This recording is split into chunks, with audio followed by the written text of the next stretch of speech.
Ceci est une histoire vraie basée sur des héros de la vie de tous les jours, de simples femmes africaines qui ont fait une différence extraordinaire pour leur communauté. De l'Éthiopie à la Gambie, de la Mauritanie à la Tanzanie, une révolution prend place. Des femmes analphabètes ou semi-analphabètes en provenance de milieux ruraux, pour la plupart des grands-mères qui n'ont jamais quitté leur village de leur vie, se rendent seules dans un autre pays à des milliers de kilomètres pour démontrer que l'impossible est possible. Elles épateront des ingénieurs de plus haut niveau, des universitaires, des donateurs, des acteurs du développement et autres experts de la question, en faisant preuve de compétences sophistiquées et en démontrant les insuffisances du secteur éducatif. Ces femmes de milieux ruraux âgées entre 35 et 55 ans ont fait preuve de courage et ont accepté de laisser derrière elles leurs maris, leurs enfants et leurs arrière-petits-enfants pour venir à Tilonia, un petit village reculé du Rajasthan, en Inde. Elles s'y rendent pour être formées en 6 mois en tant qu'ingénieures en énergie solaire, à la différence des cours universitaires qui ne sont que théorie et qui ne comportent que peu de pratique. La formation que suivent ces femmes leur permettra d'en savoir plus sur l'installation, la fabrication, la réparation et l'entretien que tout ingénieur solaire certifié sur papier depuis 5 ans. Le profil de ces femmes représente bien la vie de communautés rurales pauvres en Afrique, la vie de femmes au foyer, d'ouvriers, survivant avec de minces revenus quotidiens, de grand-mères, de sages-femmes, d'agriculteurs, de petits commerçants, mais qui sont tous désormais reconnus et respectés dans leur propre communauté. Même après 6 mois à Tilonia, parce que les mots scientifiques ne seront pas utilisés pendant la formation, les femmes ne connaîtront pas les théories de la physique, de l'électronique ou des mathématiques. Elles ne sauront pas non plus les noms de toutes les pièces de rechange et n'auront pas entendu parler des capacités génératrices d'énergie solaire. Mais ce qui est extraordinaire, c'est que chaque maison de leur village pourra être alimentée par l'électricité solaire.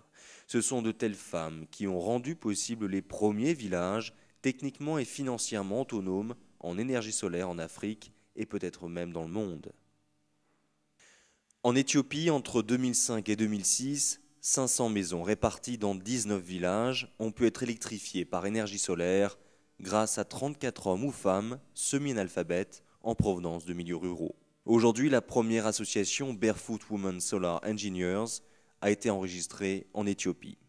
En 2007, 5 femmes analphabètes, toujours en provenance de milieux ruraux, ont été les premières femmes touareg dans l'histoire du Mali à électrifier sur la base de l'énergie solaire 170 maisons dans les 3 villages de Tassakane, Tinjaban et Djejegalia à Tombouctou.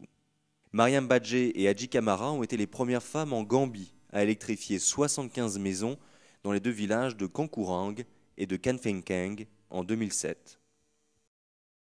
2 femmes, Nancy Fatou et Koroma Kanou, ont été les premières femmes en provenance de milieux ruraux en Sierra Leone à électrifier 54 maisons de leur propre village, Miami Bana et Kontaline. Les villages ont reçu l'éclairage 24 heures sur 24 et 7 jours sur 7 avant Freetown. En 2008, 4 femmes, 2 d'entre elles grand-mères, ont été les premières femmes en Mauritanie à électrifier grâce à l'énergie solaire 250 maisons dans les 3 villages de Moufta El Ker, El Garva et El Zajira.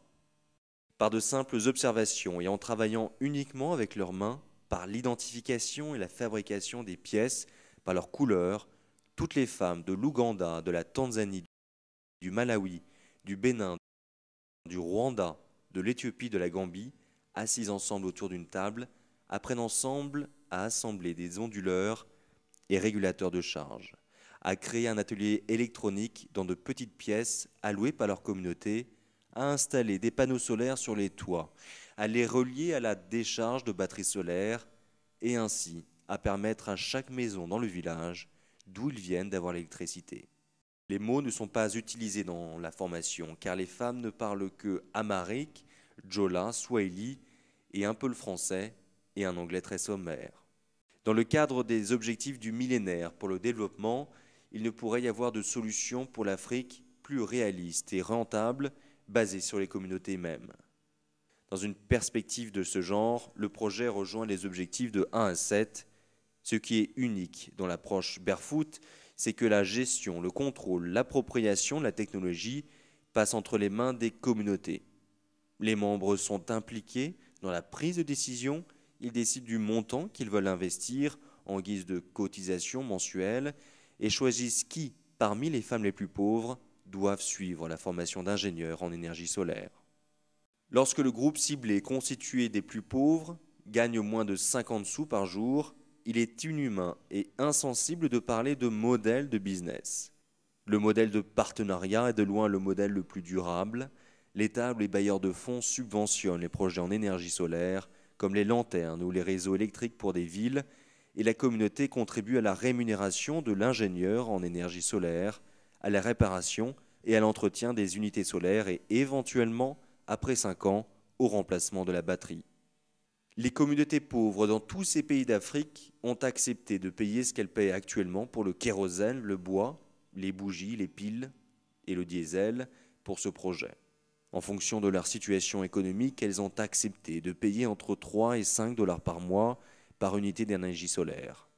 C'est une rupture fondamentale dans les pratiques qui a sa raison d'être parce que rien ne doit être gratuit. Ce qui rend cette approche unique, c'est qu'à la fin de la formation, aucun certificat ou diplôme n'est remis. La certification devra être faite par la communauté même. Un certificat est une incitation majeure à migrer vers les villes. C'est pourquoi les hommes ne sont pas sélectionnés. Il existe suffisamment de preuves pour démontrer que lorsque les hommes reçoivent une formation et un certificat, à partir de n'importe quel institut de formation, ils quittent leur village dans les jours qui suivent pour obtenir un emploi dans la ville. Alors quels sont les enseignements universels que nous avons tirés de la formation des femmes rurales, pauvres et analphabètes en tant qu'ingénieurs en énergie solaire en Afrique? Leçon numéro 1, toute femme analphabète, y compris les grands-mères originaires de toute partie de l'Afrique, qui n'ont jamais quitté auparavant leur village, peuvent être formées en 6 mois en Inde en tant qu'ingénieures solaires compétentes. Leçon numéro 2, il faut préparer d'abord la communauté en l'impliquant dans les prises de décisions importantes au nom de l'ensemble du village et ensuite seulement amener la technologie. Il s'agit d'une véritable approche par le bas. Leçon numéro 3, il faut garder les ingénieurs en énergie solaire certifiés sur papier, loin des villages qui n'ont pas l'électricité en raison de leur approche par le haut, comme dans le cas des villages du millénaire, approche qui est certainement vouée à l'échec. Ils n'ont ni la vision, ni le courage, ni la foi de sélectionner et de former des femmes ingénieures. Ils n'ont pas les outils de communication pour parler avec les communautés pauvres en les considérant comme leurs égaux. Leçon numéro 4, aucun certificat ne doit être émis. Aucune des grands-mères de tous les pays d'Afrique ne l'a exigé. Pourquoi en aurait-elles besoin? Elles n'ont aucun intérêt à rechercher des emplois dans les villes. Leçon numéro 5. Pour atteindre les communautés très pauvres, seul un modèle de partenariat peut fonctionner.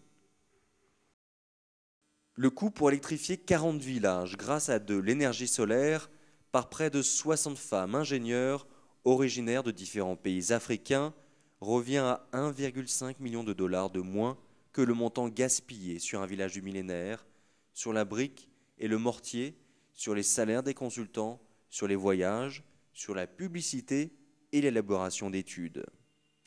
La mentalité des gens pauvres dans ces villages reste la même et la dépendance envers les experts en provenance de l'extérieur ne diminue pas. D'ici 2009, des femmes originaires de milieux ruraux auront électrifié à l'énergie solaire des villages du Bénin, du Rwanda, de l'Ouganda, de la Tanzanie, du Malawi, de l'Éthiopie et de la Gambie. Le gouvernement indien aura permis à des femmes pauvres en provenance des plus petits pays africains, Mozambique, Angola, Guinée-Bissau, Cap-Vert, Burundi Érythrée, Soudan et la Somalie à voyager en Inde. Presque tous les pays du continent africain posséderont des femmes ingénieures en énergie solaire. Il faut sauver l'environnement et éviter que des millions de litres de kérosène le polluent et que des milliers de tonnes de bois soient coupées pour ne pas épuiser les forêts. Pas de doute, l'approche Barefoot est ici pour rester. Voici ce que Mahatma Gandhi disait. D'abord il vous ignore, puis il se moque de vous, ensuite il vous combatte et vous gagnez.